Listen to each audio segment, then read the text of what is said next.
Hello दोस्तों, welcome to my YouTube channel. Rozgar classes 124 में आपका स्वागत है। साथियों, मैं आशा करता हूं कि आप सभी स्वस्थ होंगे और आपकी स्टडी भी बेहतरीन चल रही होगी। तो साथियों, जैसा कि आप सभी को इंतजार था, जो आरआरबी ग्रुप डी 2025 की जो एग्ज़ाम डेट है वो आ चुकी है, जिनके एग्ज़ाम 17 नवंबर 2025 से स्टार्ट हो रहे हैं। तो साथियों, टाइम कम है, लगभग वो 58 से 60 दिन हैं। तो उसी को देखते हुए आज हम जो RRB group D previous year paper हैं, उनमें जीके एंड जीएस के प्रश्नों को देखेंगे और उन्हें समझने का भी प्रयास करेंगे। क्योंकि जो आरआरबी ग्रुप डी के जो प्रीवियस क्वेश्चन जो पेपर हुए थे, उसमें बहुत ही अच्छे लेवल के क्वेश्चन पूछे गए थे। तो इस वीडियो में हमने उनको बहुत ही अच्छे तरीके से और सरल तरीके से समझाया है और यहाँ पे कुछ अतिरिक्त फैक्ट भी दिए गए हैं। तो साथियों, उन्हें आप नोट डाउन कर लीजिए। तो साथियों, यह वीडियो स्टार्ट करते हैं। चलिए प्रश्न देख लेते हैं कि क्वेश्चन पूछ रहा है कि लोक पावनी और भवानी नदी की सहायक नदियां हैं। यानी क्वेश्चन जो पूछ रहा है वो पूछ रहा है कि जो लोक पावनी और भवानी नदी हैं वो किसकी सहायक नदियां हैं। तो लोक पावनी और भवानी नदी कावेरी नदी की सहायक नदियां हैं। तो इसका सही आंसर है ऑप्शन डी। कावेरी की जो नदी है उसकी कुछ और सहायक नदियां हैं, जैसे हेमवती, अर्कावती, अमरावती और सिमसा।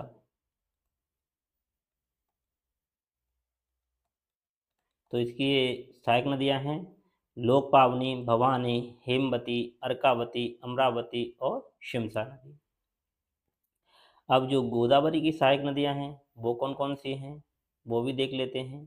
अच्छा, यहाँ भी देख लेते हैं कि जो कावेरी नदी है वो कहाँ से निकलती है। तो ये निकलती है ब्रह्मगिरी पहाड़ी से निकलती है। ये पूछा जा चुका है क्वेश्चन कि कावेरी नदी का उद्गम स्थल जो है वो कहाँ है, तो वो ब्रह्मगिरी पहाड़ी पे है। अब देख लेते हैं गोदावरी नदी। गोदावरी नदी निकलती कहाँ से है, तो गोदावरी नदी ये त्रम्बकेश्वर पहाड़ी से निकलती है, यानी त्रम्बकेश्वर से निकलती है। और इसकी जो सहायक नदियां हैं वो कौन कौन सी हैं, तो प्रवरा, मंजीरा, इंद्रावती और मानेर, सबरी, वेनगंगा और पेनगंगा। वर्धा भी इसकी सहायक नदी है, वर्धा भी है। तो जो गोदावरी जो नदी है यह त्रम्बकेश्वर पहाड़ी से निकलती है, त्रम्बकेश्वर से निकलती है। और इसकी जो सहायक नदियाँ हैं प्रवरा है, मंजीरा है, इंद्रावती, वर्धा, माने, सबरी, वेनगंगा और पेनगंगा। अब देख लेते हैं कि जो महानदी है ये कहाँ से निकलती है। तो ये जो छत्तीसगढ़ के जो दंडकारण्य पठार है वहाँ से निकलती है। दंडकारण्य पठार से निकलती है, कहाँ, छत्तीसगढ़ में। और इसकी जो सहायक नदियां हैं वो कौन कौन सी हैं, तो वो हैं हंसदेव,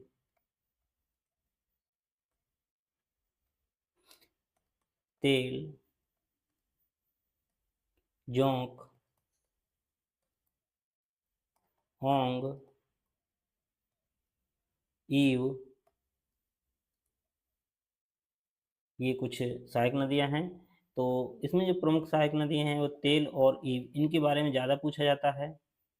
पूछ लेता है कि जो तेल नदी है वो किस नदी की सहायक नदी है, तो वो महानदी की सहायक नदी है। अब देख लेते हैं कृष्णा नदी। कृष्णा नदी की जो सहायक नदियां हैं वो देख लेते हैं। कृष्णा नदी का जो उद्गम स्थल होता है वो क्या है, तो ये महाबलेश्वर पहाड़ी से निकलती है, यानी महाबलेश्वर से निकलती है। और इसकी जो सहायक नदियां हैं वो कौन कौन सी हैं, वो हैं भीमा, तुंगभद्रा,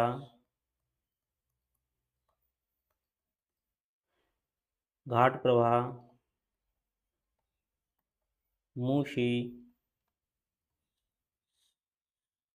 मालप्रभा कोयना, दूध गंगा और पंचगंगा। तो साथियों इसकी जो जो नदियाँ हैं उनकी कुछ सहायक नदियाँ हैं और कहाँ से इनका उद्गम होता है वो भी है। तो जो क्वेश्चन पूछा गया था कि लोक पावनी और भवानी नदी की सहायक नदियाँ हैं, मतलब किस नदी की सहायक नदियाँ हैं, तो वो हैं ऑप्शन डी कावेरी। चलिए अगला प्रश्न देख लेते हैं। अगला प्रश्न है कि इनमें से कौन सा अम्ल क्षार युग्म अमोनियम क्लोराइड का लवण उत्पन्न करेगा। तो अमोनियम क्लोराइड का जो फॉर्मूला होता है वो क्या होता है, NH4Cl। तो साथियों जो अमोनियम क्लोराइड जब बनेगा तो उसमें क्या हुआ, NH होगा और Cl भी होगा, यानी नाइट्रोजन, हाइड्रोजन और क्लोरीन होना। तो हम देखते हैं कि ऑप्शन में क्या दिया है। क्या ऑप्शन में क्लोरीन है इनमें? नहीं है। इसमें जब ऑप्शन में क्लोरीन नहीं है तो आंसर भी नहीं हो सकता। इसमें भी क्लोरीन नहीं है तो ये भी आंसर नहीं हो सकता। अब आंसर इसमें क्लोरीन है और इसमें क्लोरीन है, लेकिन हमको क्या चाहिए, हमको नाइट्रोजन भी चाहिए और हाइड्रोजन भी चाहिए। तो देख लेते हैं इनमें, इसमें तो नाइट्रोजन है लेकिन इसमें क्या है, नाइट्रोजन की सोडियम दे रखा है Na। तो जब नाइट्रोजन है ही नहीं तो बनेगा कैसे। तो ये भी हट जाएगा, यानी ए, बी और डी हट जाएंगे, बचेंगे क्या, ऑप्शन सी NH, इन्हीं से बन जाएगा NH4Cl। तो इसका सही आंसर है ऑप्शन सी। अगला प्रश्न कह रहा है कि निम्नांकित आकृति मानव हृदय को दर्शाती है और LA मतलब बायां लिंग, बायां निलय, RA दायां अलिंद और RB दायां निलय। तो क्वेश्चन पूछ रहा है कि जो वॉल्व्स होते हैं वो कहाँ स्थित होते हैं। तो यानी ये हार्ट दिया गया है, हार्ट में ये पूछ रहा है कि जो जो बॉल्ब्स हैं वो कहाँ होते हैं। तो जो बल्ब होते हैं वो जो हार्ट से जब ब्लड दूर जाता है तब वहाँ पाए जाते हैं। तो जब जो हार्ट से ब्लड पास में आ रहा है, मतलब हार्ट के अंदर जब ब्लड आ रहा है तो यहाँ भी बल्ब नहीं होगा, मतलब एक के पास बल्ब नहीं होगा। यहाँ भी पास आ रहा है तो यहाँ भी बल्ब नहीं होगा। ये दूर जा रहा है हार्ट से तो यहाँ बल्ब होंगे। तो एक बल्ब यहाँ लगा हुआ होता है और एक बल्ब यहाँ हुआ होता है, मतलब 3 और 4 के पास लगे हुए होते हैं। और एक बल्ब यहाँ लगा हुआ आता है 2 के पास, जिसे हम बोलते हैं ट्राइकॉस्पिड बल्ब, ट्राइकॉस्पिड बल्ब। और एक होता है 5 के पास, यानी इसको बोलते हैं मिट्रल बल्ब। तो बल्ब जो पाए जाते हैं वो कहाँ कहाँ पाए जाते हैं, वो पाए जाते हैं 2, 3, 4 और 5, यानी ऑप्शन सी 2, 3, 4 और 5। चलिए अगला प्रश्न देख लेते हैं। अगला प्रश्न है कि 12 वोल्ट की एक बैटरी एक अज्ञात प्रतिरोध के टर्मिनलों से संयोजित है। यदि 2 मिली एम्पियर की धारा उस पर्वत से होकर प्रवाहित होती है तो प्रतिरोध का मान ज्ञात कीजिए। तो जो प्रश्न पूछ रहा है कि जो हमारा प्रतिरोध है उसका मान ज्ञात कीजिए जब V बराबर वैल्यू दी गई है कितनी, V बराबर जो वैल्यू दी गई है वो 12 वोल्ट दी गई है और I बराबर जो वैल्यू दी गई है वो दी गई है 2 मिली एम्पियर। तो इसको एम्पियर में चेंज करेंगे तो ये हो जाएगा 2 इंटू 10⁻³ एम्पियर। अब पूछा क्या है उसने, R का मान पूछा है। तो V बराबर क्या होता है, V बराबर होता है हमारा IR।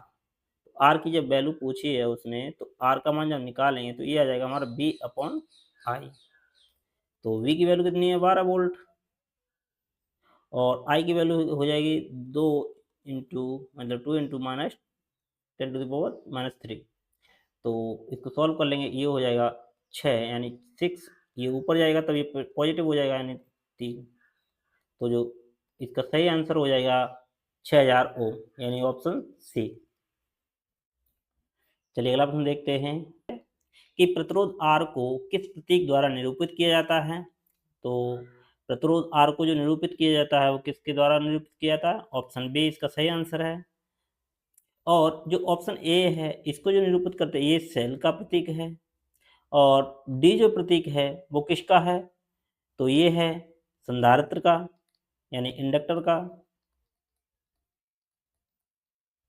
और जो सी ऑप्शन में जो प्रतीक दिया है ये है वोल्टेज का प्रतीक। और एक बैटरी का जो प्रतीक होता है वो कैसे होता है?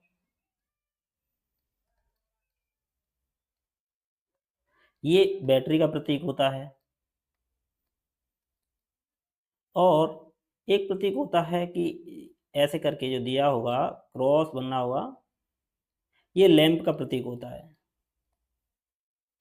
ठीक है, तो ये कुछ प्रतीक हैं जो परीक्षा की दृष्टि से इम्पोर्टेंट हैं। चलिए अगला प्रश्न देख लेते हैं। अगला प्रश्न कह रहा है कि भारत के संविधान के डैश डैश के खंड 2 के अनुसार भारत के राष्ट्रपति भारत के मुख्य न्यायाधीशों की नियुक्ति करते हैं। तो ये ऑप्शन दिए हैं आर्टिकल 124, 118, 127 या 121। तो जो इसका सही आंसर है ऑप्शन ए, आर्टिकल 124 के खंड 2 के अनुसार जो भारत के जो राष्ट्रपति हैं वो मुख्य न्यायाधीशों की नियुक्ति करते हैं। आर्टिकल 118 क्या कहता है कि जो लोकसभा और राज्यसभा है वो अपने कार्य संचालन के लिए नियम बना सकती है। ये कहा गया है आर्टिकल 118 में। और आर्टिकल 127 में ये कहा गया है कि जो तदर्थ न्यायाधीश की जो नियुक्ति की जाएगी सुप्रीम कोर्ट में वो आर्टिकल 127 के तहत की जाएगी। यानी आर्टिकल 127 में तदर्थ न्यायाधीशों की नियुक्ति।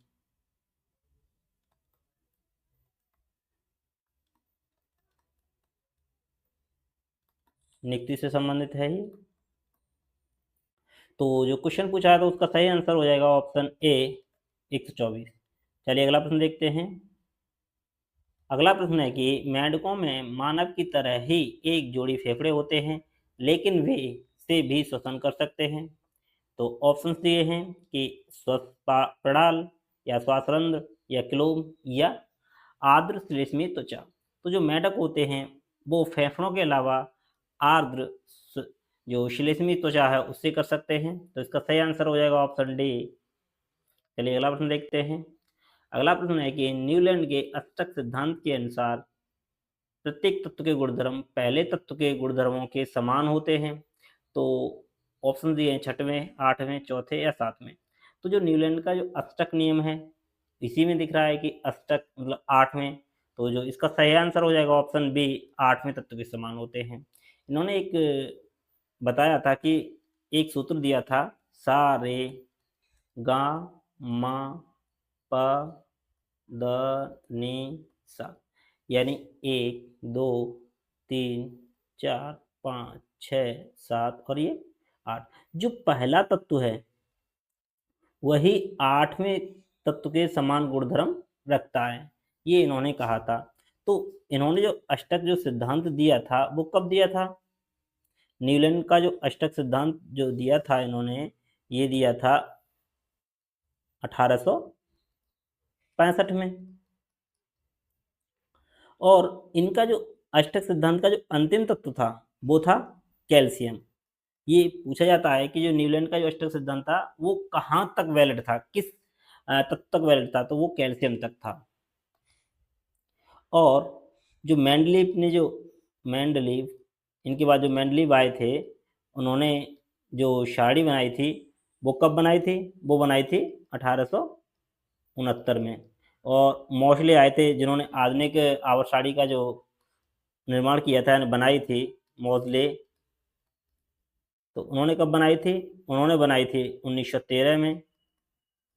तो इसका सही आंसर है ऑप्शन बी, आठवें तत्व। चलिए अगला प्रश्न देखते हैं। अगला प्रश्न है कि दाएं हाथ के अंगूठे के नियम के अनुसार धारा की दिशा को निरूपित करता है या करती है? पूछ रहा है कि जो धारा की दिशा है वो फ्लेमिंग के दाएं हाथ के अंगूठे के नियम, जो दाएं हाथ का नियम दिया है तो उसमें जो धारा की दिशा है वो कौन सी उंगली या अंगूठा दिखाता है? तो ये दिखाता है ऑप्शन सी, मध्यमा। तो चलिए इसकी डिटेल्स देख लेते हैं। तो ये है शायद साथियों बाएं हाथ का नियम और ये है दाएं हाथ का नियम। ये हमारा अंगूठा है, ये तर्जनी उंगली है और ये मध्यमा। ठीक। अब उसने पूछा था कि जो धारा की दिशा को जो दाएं हाथ का नियम है वो कौन दिखाता है, तो वो मध्यमा उंगली दिखाती है। ये दाएं हाथ का नियम है। और जो बाएं हाथ के नियम में जो अंगूठा है वो किसको दर्शाता है, फोर्स को, यानी बल को दर्शाता है। ये तर्जनी उंगली मैग्नेटिक फील्ड यानी चुंबकीय क्षेत्र को दर्शाती है, और मध्यमा उंगली करंट को दर्शाती है। ऐसे ही सेम जो हमारा बाएं हाथ का नियम है यानी दाएं हाथ का नियम है, तो दाएं हाथ में जो तर्जनी उंगली है और मध्यमा उंगली, ये दोनों बाएं हाथ के नियम के अनुसार सेम दर्शाती हैं, लेकिन जो हमारा अंगूठा है, तो जो अंगूठा है इसमें जो दाएं हाथ का नियम है उसमें चालक की गति को दर्शाता है, लेकिन बाएं हाथ के नियम में गति को न दर्शा के बल को दर्शाता है। बस इसमें यही अंतर है। एक को याद कर लीजिए, दोनों याद हो जाएंगे। अंगूठे को याद कर लीजिए कि अंगूठा की जो दिशा है वो बाएं हाथ के नियम में और दाएं हाथ के नियम में क्या क्या दर्शाती है। तो जो बाएं हाथ के नियम में अंगूठा दर्शाता है बल को, और दाएं हाथ के नियम में अंगूठा दर्शाता है मोशन को, यानी चालक की गति को। तो चलिए अगला प्रश्न देख लेते हैं। अगला प्रश्न है कि निम्न में से किस घटना को कलकत्ता हत्याकांड के रूप में जाना जाता है।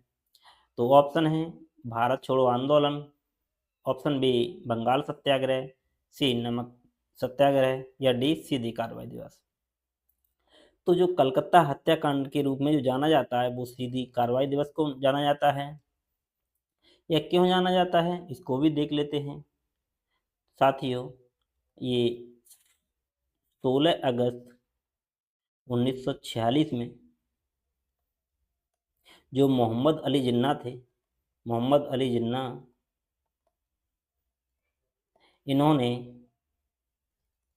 पाकिस्तान की मांग की थी। किसकी की थी, पाकिस्तान की। तो उसी के द्वारा मतलब उसी की वजह से कलकत्ता में हिंदू और मुस्लिम दंगे शुरू हो गए थे, यानी हिंदू और मुस्लिम के बीच में दंगे शुरू हो गए थे।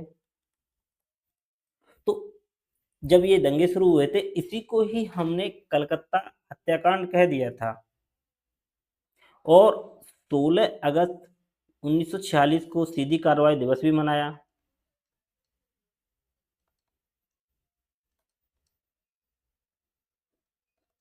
दिवस, तो जो इसका सही आंसर हो जाएगा वो हो जाएगा ऑप्शन डी सीधी कार्रवाई दिवस। अब देख लेते हैं जो भारत छोड़ो आंदोलन ये कब शुरू हुआ था। तो जो भारत छोड़ो आंदोलन ये 8 अगस्त 1942 को शुरू हुआ था।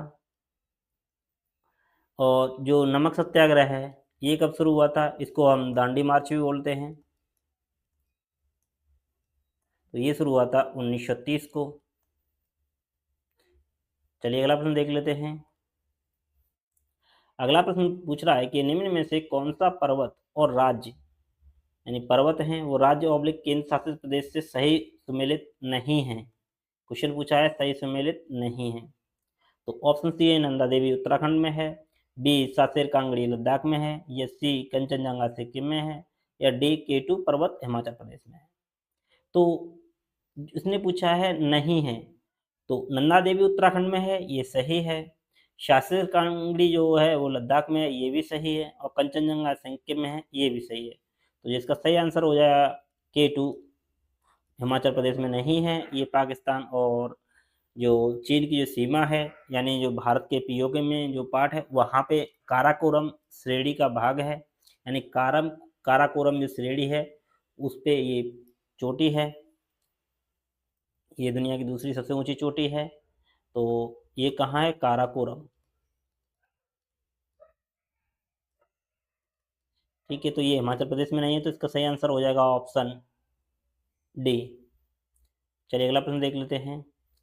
तो इसको पहले समझ लेते हैं कि क्वेश्चन में पूछा क्या जा रहा है, उसके बाद इसका आंसर देंगे। तो गोली दर्पण के वक्रता केंद्र के संबंध में निम्न में से कौन सा कथन सत्य है। तो पहला जो S-1 है यानी इसको मान लेते हैं फर्स्ट, सेकंड और थर्ड। तो फर्स्ट कथन जो कहता है कि गोली दर्पण का वक्रता केंद्र शी उस गोले का केंद्र होता है, दर्पण जिसका कटा हुआ भाग होता है। ऑप्शन सेकंड कह रहा है मतलब गोली दर्पण का द्वारक जो डी है वो उस गोले का व्यास होता है, दर्पण जिसका कटा हुआ भाग होता है। और तीसरा कह रहा है कि मुख्य फोकस एफ गोली दर्पण के ध्रुव पी और केंद्र सी के बीच का ठीक मध्य का बिंदु होता है। तो देख लेते हैं कि केंद्र क्या होता है, द्वारक क्या होता है और मुख्य फोकस क्या होता है। तो गोली दर्पण ये हमारा हो गया गोली दर्पण। अब गोली दर्पण जब हम काटा गया है तो उससे पहले ये एक गोला रहा होगा।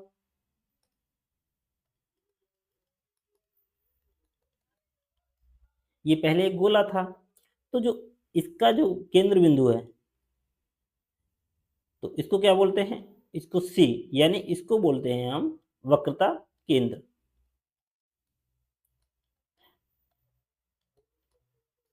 तो पूछ रहा है कि ये गोले का केंद्र होता है, हाँ ये गोले का केंद्र होता है। तो पहला कुछ जो कथन है वो सही हो जाएगा। दूसरा बोला है कि गोली दर्पण का जो द्वारक होता है वो उस गोले का व्यास होता है, दर्पण इसका कटा हुआ भाग होता है। तो साथियों जो द्वारक होता है वो गोले का व्यास नहीं होता है, वो किसका व्यास होता है, वो जो परावर्तक पृष्ठ है उसका अंतिम बिंदुओं को जो मिलाने वाली रेखा होती है उसे हम द्वारक बोलते हैं। यानी ये बोल सकते हैं कि जो परावर्तक पृष्ठ है उसका व्यास होता है। तो जो परावर्तक पृष्ठ कितना है? ये है हमारा, मान लेते हैं ये ए बिंदु है और ये बी बिंदु है। तो इसको जो मिलाने वाली रेखा है इसको हम द्वारक बोलते हैं, इसको द्वारक बोलते हैं। तो ये क्वेश्चन क्या, ये जो कथन है ये गलत हो जाएगा। ये गोले का व्यास ना होके परावर्तक पृष्ठ का व्यास होता है। और तीसरा कह रहा है कि जो मुख्य फोकस जो होता है वो गोली दर्पण के ध्रुव पी और केंद्र सी के बीच के ठीक मध्य का भाग होता है। तो इसे अलग बना लेते हैं, ये हमारा सी है और ये पी है पोल। तो जो सी और पी के जो मध्य बिंदु होता है इसे हम बोलते हैं मुख्य फोकस। तो तीसरा कथन सही है।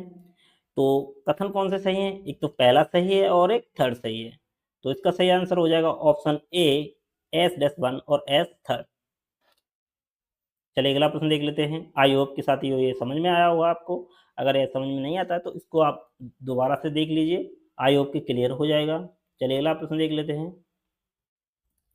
अगला प्रश्न कह रहा है कि भारतीय संविधान में दिए गए मौलिक कर्तव्यों के बारे में निम्न में से कौन सा कथन सत्य है।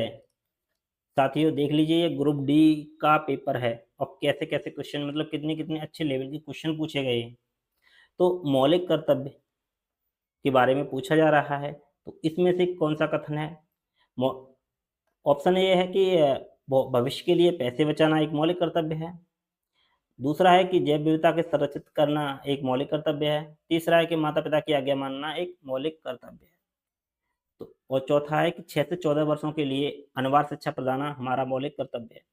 तो इस सत्य कथन पूछा है तो इसका सही आंसर हो जाएगा ऑप्शन डी। साथियों जो मौलिक कर्तव्य है ये जो भारतीय मूल संविधान था उसमें नहीं थे, इनको बाद में ऐड किया गया था। तो इनको जो ये ऐड किया गया था वो स्वर्ण सिंह समिति की सिफारिश पे किया गया था, यानी स्वर्ण सिंह समिति की सिफारिश पे इन्हें ऐड किया गया था। और इन्हें जो ऐड किया गया था वो 42 में संविधान संशोधन 1976 में ऐड किया गया था। और 42वें संविधान संशोधन 1976 के तहत 10 मौलिक कर्तव्य जोड़े गए थे। वर्तमान में 11 मौलिक कर्तव्य हैं। तो जो एक लास्ट में जो मौलिक कर्तव्य जोड़ा गया था वो किस आर्टिकल के तहत जोड़ा गया था, वो 86 में संविधान संशोधन 2002 के द्वारा जोड़ा गया था। तो यही था कि जो 6 से 14 वर्ष के जो बच्चे हैं उनको जो शिक्षा है वो अनिवार्य रूप से प्रदान करना हमारा मौलिक कर्तव्य है। तो ये जोड़ा गया था ऑप्शन डी, 6 से 14 वर्षों के बच्चों को अनिवार्य शिक्षा प्रदान करना हमारा मौलिक कर्तव्य है। ये किस अमेंडमेंट के तहत जोड़ा गया था, ये 86वें संविधान संशोधन के द्वारा जोड़ा गया था। तो यही साथियों इसका आंसर है। चलिए अगला प्रश्न देख लेते हैं।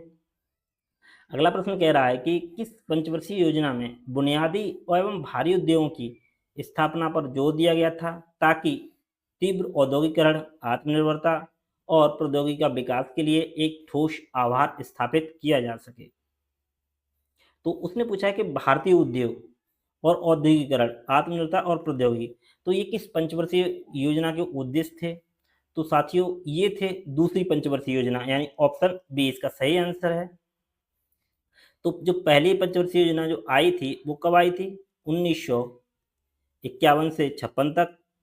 दूसरी जो पंचवर्षीय योजना रही थी वो 1956 से 1961 तक, और तीसरी जो पंचवर्षीय योजना रही थी वो 1961 से 1966 तक, और चौथी रही थी 1969 से लेके 1974 तक। अब साथियों आप सोच रहे होंगे कि जो 66 से और 69 के बीच, इस बीच क्या था? तो साथियों 1966 से 1969 तक यहाँ जो स्टार्ट हुआ था वो योजना अवकाश था, मतलब छोटी छोटी योजना बनाई गई थी, तो योजना अवकाश। तो 1966 से 69 तक था।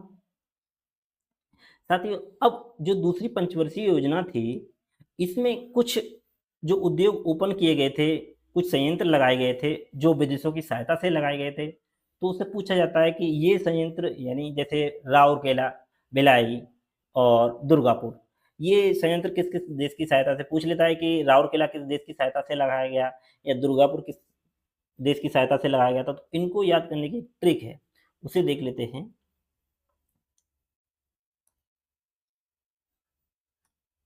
तो उनको याद करने की ट्रिक क्या है, अगले पेज पे देख लेते हैं।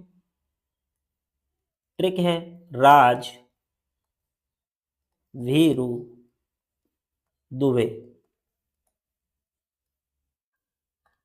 तो राज इसका मतलब है राउरकेला,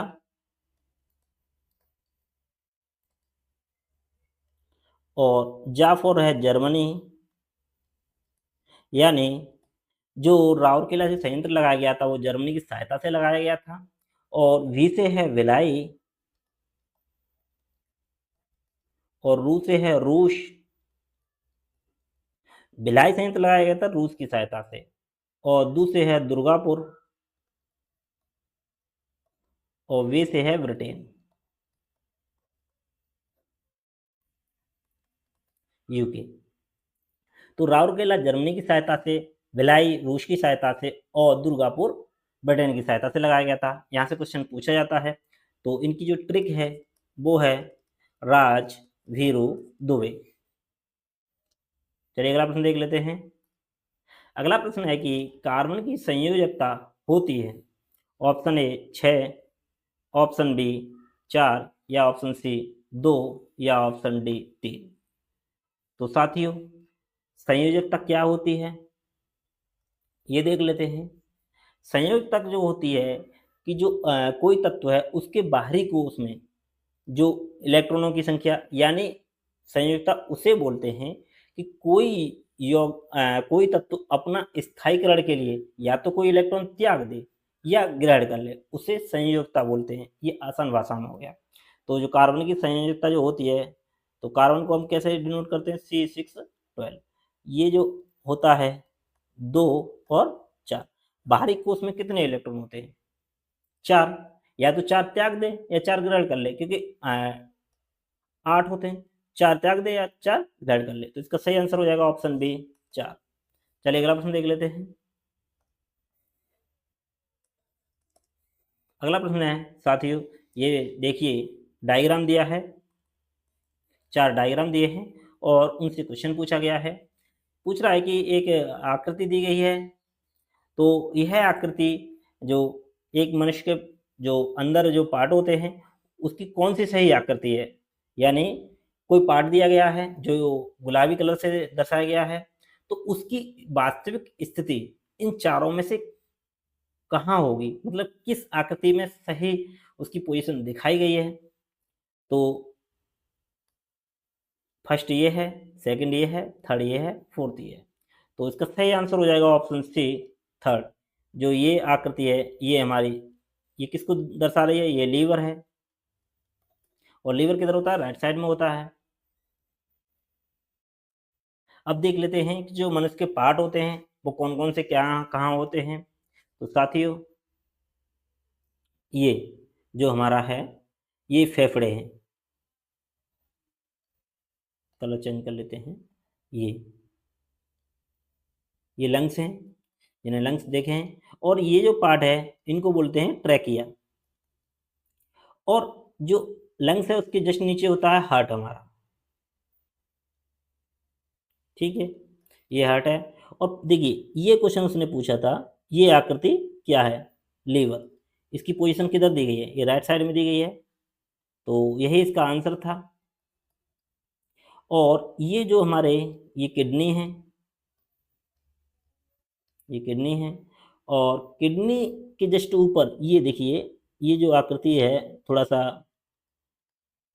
ये मैंने कलर कर दिया है, इसको बोलते हैं स्टोमक, यानी आमाशय।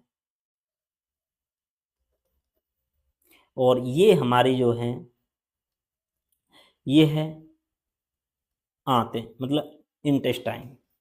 तो इंटेस्टाइन, एक होती है बड़ी आंत, एक होती है छोटी आंत। छोटी आंत क्या है? ये अंदर जो इसके, जो बड़ी आंत के जो अंदर पार्ट है ये है छोटी आंत, और ये जो बड़ा पार्ट है ये है बड़ी आंत। तो साथियों, आई होप ये समझ में आया होगा। चलिए अगला प्रश्न देख लेते हैं। अगला प्रश्न है क्वेश्चन नंबर 17 कि संविधान के अनुच्छेद जो राज्य के नीति निर्देशित तत्वों में से एक को प्रतिष्ठापित करता है, में यह निर्दिष्ट किया गया है कि राज्य ग्राम पंचायतों का संगठन करने के लिए एक कदम उठाएगा, उन्हें ऐसी शक्तियां और प्राधिकार प्रदान करेगा जो उन्हें स्वायत्त शासन की इकाइयों के रूप में कार्य करने या बनाने के लिए आवश्यक हो। तो साथियों, क्वेश्चन की जो डेफिनेशन है वो बहुत लंबी है, यानी क्वेश्चन के जो पूछने का जो सीधा सा मतलब है कि राज्य ग्राम पंचायतों का गठन किस अनुच्छेद के तहत कर सकता है। तो आयोग के, आपको सभी को पता होगा कि जो आर्टिकल 40 है उसके तहत जो है राज्य ग्राम पंचायतों का गठन कर सकता है। आर्टिकल 48, इसमें क्या कहा गया है? कृषि और पशुपालन से संबंधित है। और एक है आर्टिकल 40A, ये किससे संबंधित है? ये पर्यावरण, जो सुरक्षा है उससे संबंधित है। तो इसका सही आंसर है ऑप्शन ए 40। चलिए अगला प्रश्न देख लेते हैं। अगला प्रश्न है कि कार्बन के बारे में निम्नलिखित में से कौन सा कथन सत्य है? तो साथियों, एक ही शिफ्ट में कार्बन से रिलेटेड दो क्वेश्चन आ गए। एक तो कार्बन की संयोजकता पूछ ली और एक कार्बन की प्रकृति पूछ ली। तो कार्बन की जो प्रकृति है वो कौन सी है? ऑप्शन डी, अधातु। तो इसका सही आंसर है कार्बन की प्रकृति में अधातु है। चलिए अगला प्रश्न देख लेते हैं। क्वेश्चन पूछ रहा है कि भारत सरकार द्वारा कुछ निश्चित आवश्यकताओं की पूर्ति करने वाली भारतीय भाषाओं को शास्त्रीय भाषा घोषित करने का निर्णय लिया गया था। यानी क्वेश्चन जो पूछ रहा है वो कह रहा है कि भारत ने जो निर्णय लिया था कि शास्त्रीय भाषाओं को दर्जा दिया जाए, शास्त्रीय मतलब जो भाषाएं हैं उन्हें शास्त्रीय भाषा का दर्जा दिया जाए, यह निर्णय कब लिया गया था? तो शास्त्रीय भाषाओं को जो दर्जा दिया गया था वो स्टार्ट किया गया था 2004 से। और 2004 में जो पहली भाषा बनी थी वो कौन सी बनी थी? वो बनी थी तमिल, जिसे पहली शास्त्रीय भाषा का दर्जा दिया गया था। तो वर्तमान में कितनी है? तो वर्तमान में 11 शास्त्रीय भाषाएं हैं। और 11 कैसे हैं, चलो देख लेते हैं। 11 को हम लिखेंगे 6 और 5। 2024 से पहले, साथियों 2024 से पहले शास्त्रीय, टोटल जो शास्त्रीय भाषाएं थी वो 6 थी।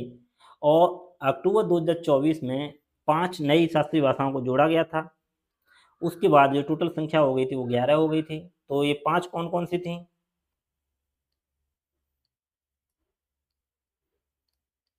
तो ये 5 थी, पाली, मराठी, प्राकृत, असमिया, और बंगाली।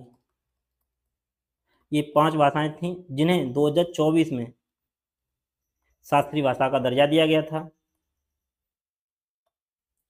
और जो इससे पहले 6 थीं, उन्हें भी देख लेते हैं। तो सबसे पहले जो जोड़ी गई थी वो कौन सी थी? 2004 में जो जोड़ी गई थी वो देख चुके हैं, तमिल थी। और दूसरी जो भाषा जोड़ी गई थी वो जोड़ी गई थी 2005 में, वो कौन सी थी? संस्कृत। तीसरी भाषा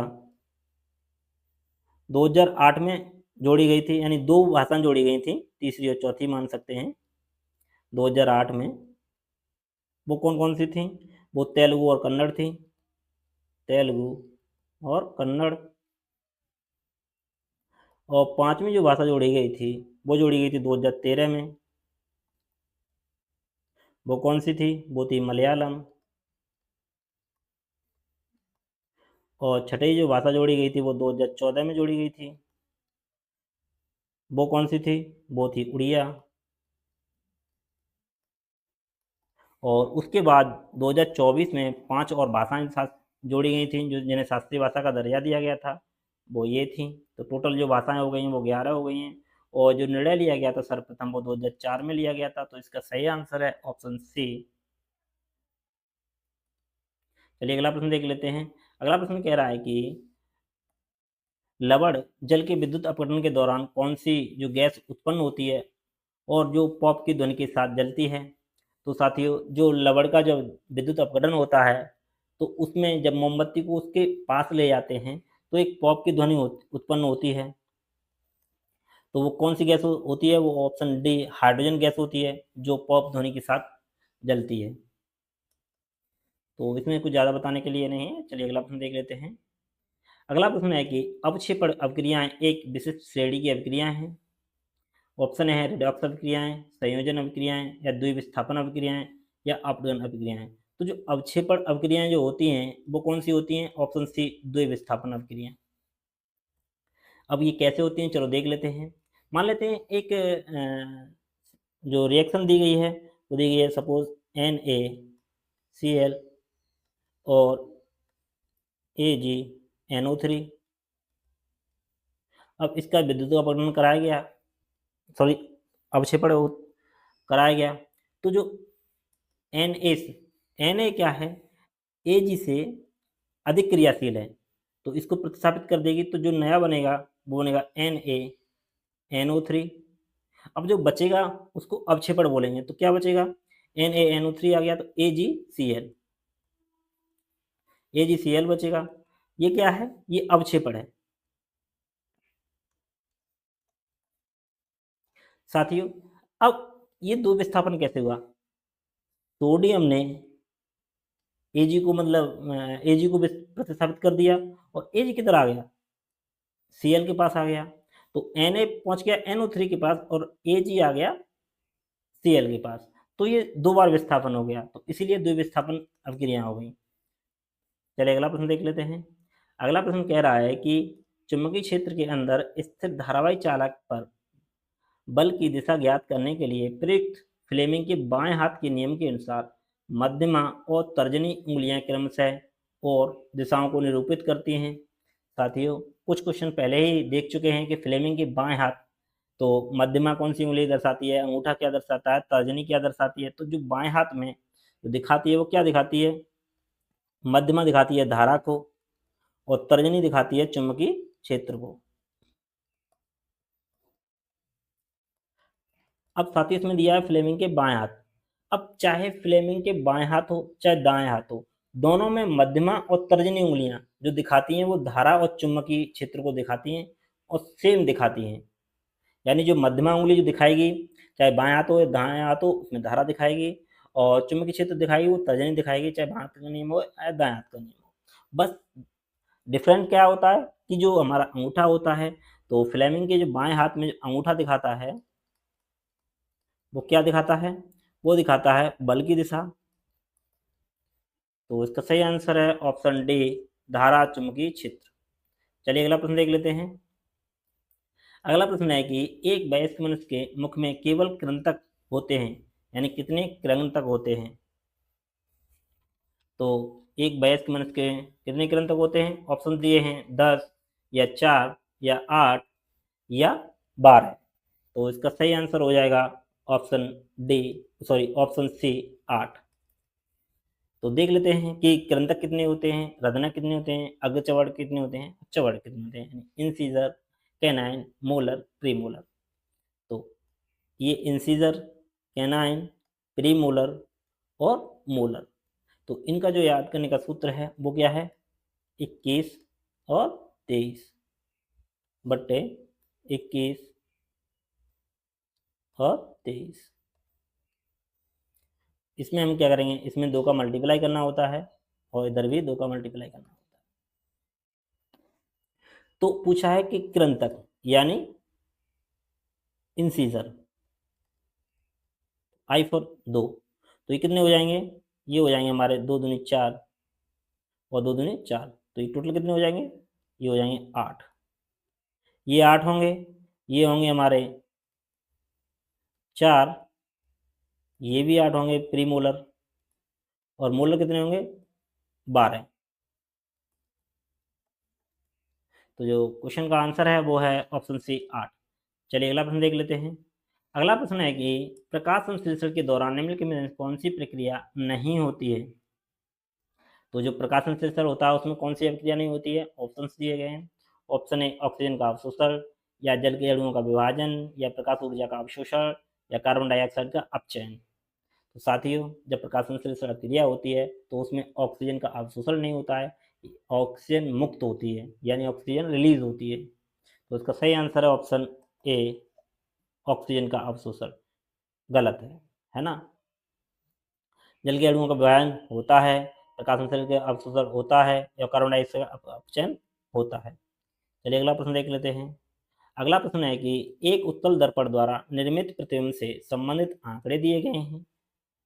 तो वस्तु की दूरी दी गई है, वस्तु का आकार दिया गया है और प्रतिबिंब का आकार दिया गया है, और दर्पण की फोकस दूरी पूछी गई है, यानी f बराबर पूछा गया है। तो साथियों, जो दर्पण होता है उसमें उत्तल दर्पण की जो फोकस दूरी है वो क्या होती है? वो पॉजिटिव में होती है।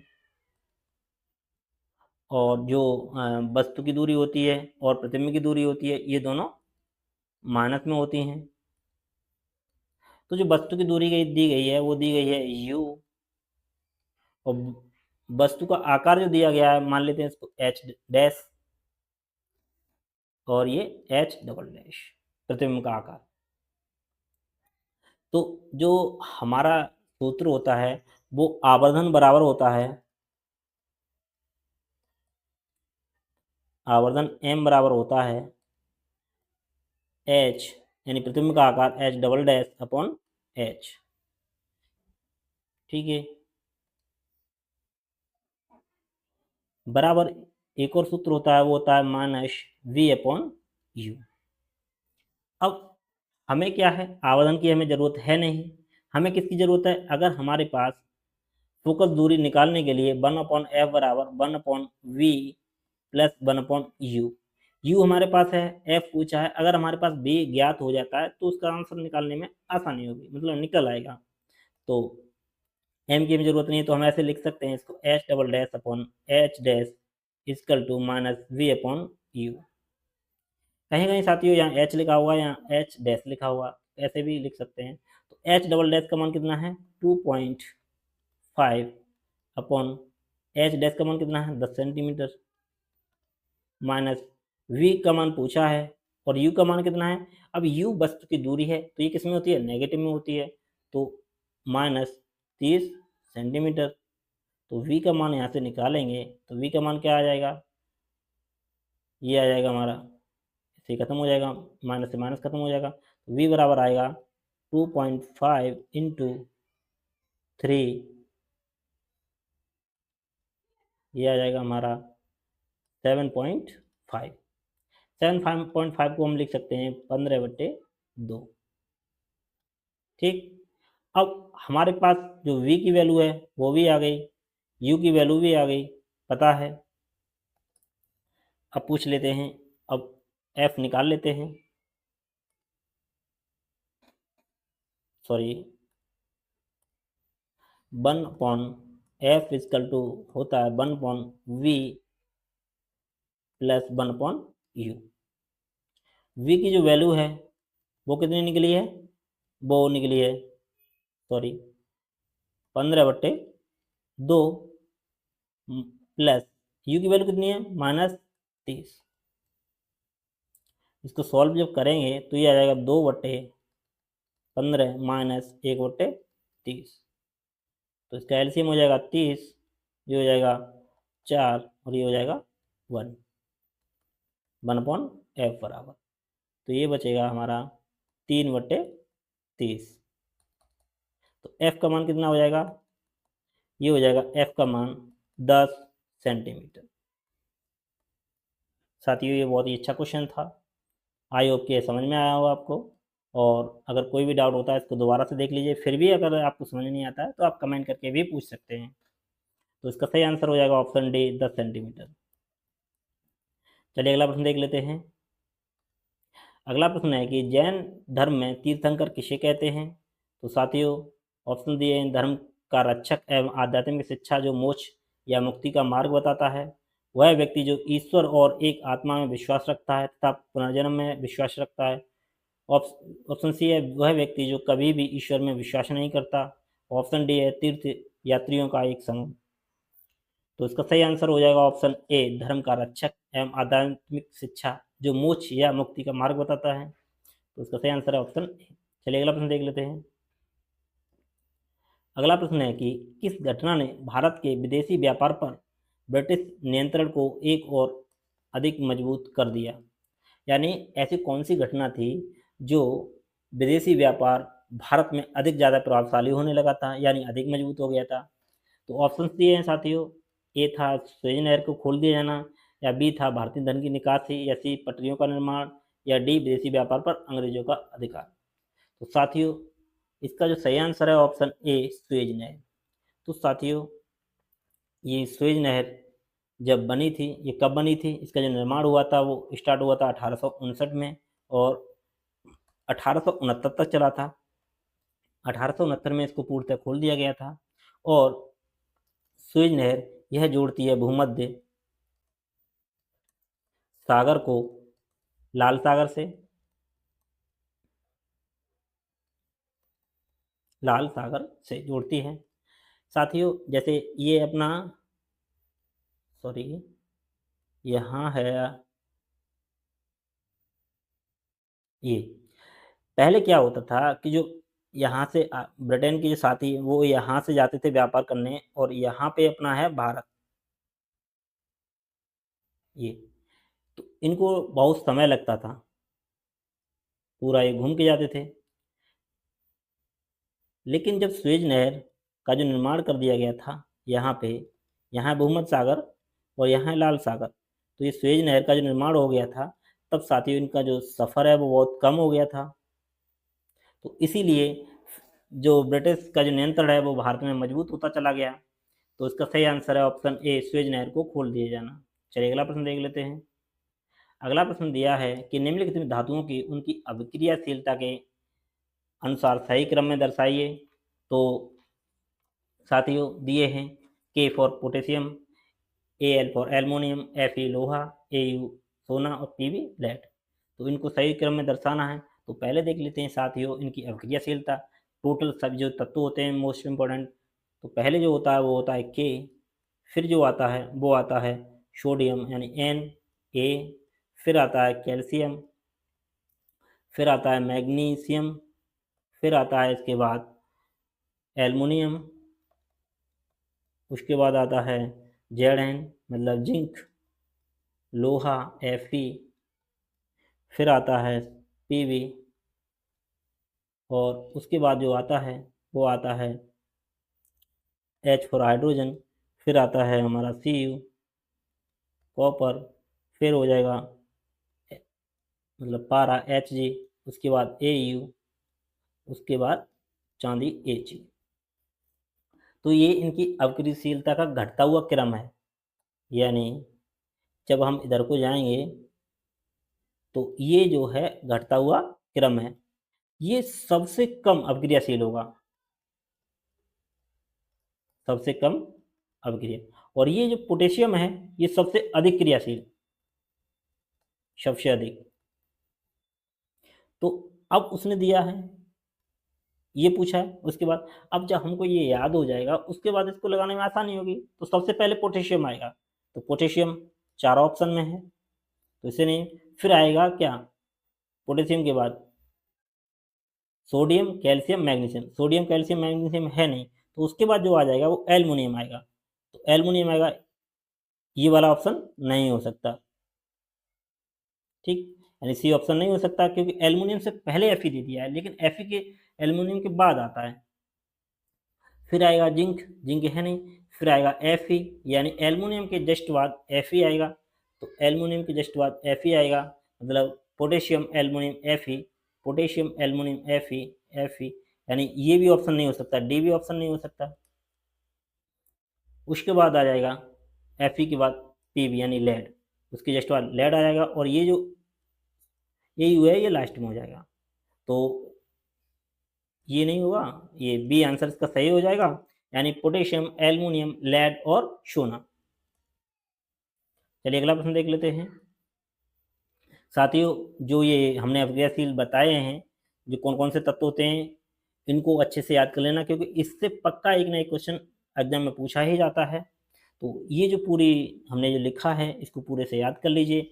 पहले है पोटेशियम, फिर है sodium, calcium, magnesium, aluminium, zinc, लोहा, लेड, हाइड्रोजन, कॉपर, पारा और सोना, चांदी। ठीक है, इसको देख लीजिएगा आप और नोट डाउन कर लीजिए। चलिए अगला प्रश्न देख लेते हैं। पूछ रहा है कि रामनवमी एक हिंदू बसंत उत्सव है जो भगवान राम के जन्मदिन पर मनाया जाता है, और यह सामान्यतः किस महीने में मनाया जाता है? तो साथियों, यह मनाया जाता है अप्रैल में। तो इसका सही आंसर है ऑप्शन सी, अप्रैल। चलिए अगला प्रश्न देख लेते हैं।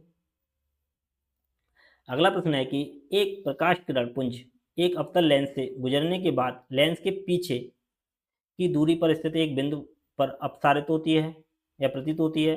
लेंस की क्षमता ज्ञात कीजिए। तो साथियों, आपको पता है कि लेंस के पीछे हो रही है, तो मतलब जो वैल्यू आएगी वो नेगेटिव में आएगी। तो नेगेटिव में आएगी, तो ये नहीं हो सकता है और ये भी नहीं हो सकता है। अब बी और सी में, बी और डी में से हो सकता है। तो जब लेंस की जो हम क्षमताएं ज्ञात करते हैं, तो क्या सूत्र होता है? 1/f। तो ये मीटर में होता है, या हम लिख सकते हैं 100/100/f, ये सेंटीमीटर में आएगा, सॉरी ये मीटर में होता है। तो पूछा है 25 सेंटीमीटर पीछे दूरी पर, तो हम रखते हैं 100/f, एफ की मान कितना है? 25 सेंटीमीटर। तो 25 सेंटीमीटर हो जाएगा 4। अब 4 जो वैल्यू है वो किस में आएगी? पीछे हो रहा है तो माइनस में वैल्यू आएगी, यानी -4 डायरेक्टर। तो इसका सही आंसर है ऑप्शन डी। चलिए अगला प्रश्न देख लेते हैं। साथियों, यह वीडियो यहीं समाप्त होता है। अगर यह वीडियो आपको अच्छा लगा हो तो प्लीज़ लाइक, शेयर और सब्सक्राइब करना ना भूलें। साथियों, ये 6/10/2022 का जो एग्जाम में पूछे गए क्वेश्चन थे जीके के, उन्हें देखे थे। करंट के क्वेश्चन इसमें नहीं लिए गए हैं, बट इसमें जीके और जीएस के क्वेश्चन लिए गए हैं। आई होप कि आपको यह वीडियो बहुत ही अच्छा लगा होगा। साथियों, आपने भी देखा इसका क्वेश्चन का लेवल कैसा था। तो साथियों, यह वीडियो यहीं समाप्त होता है। Thanks for watching.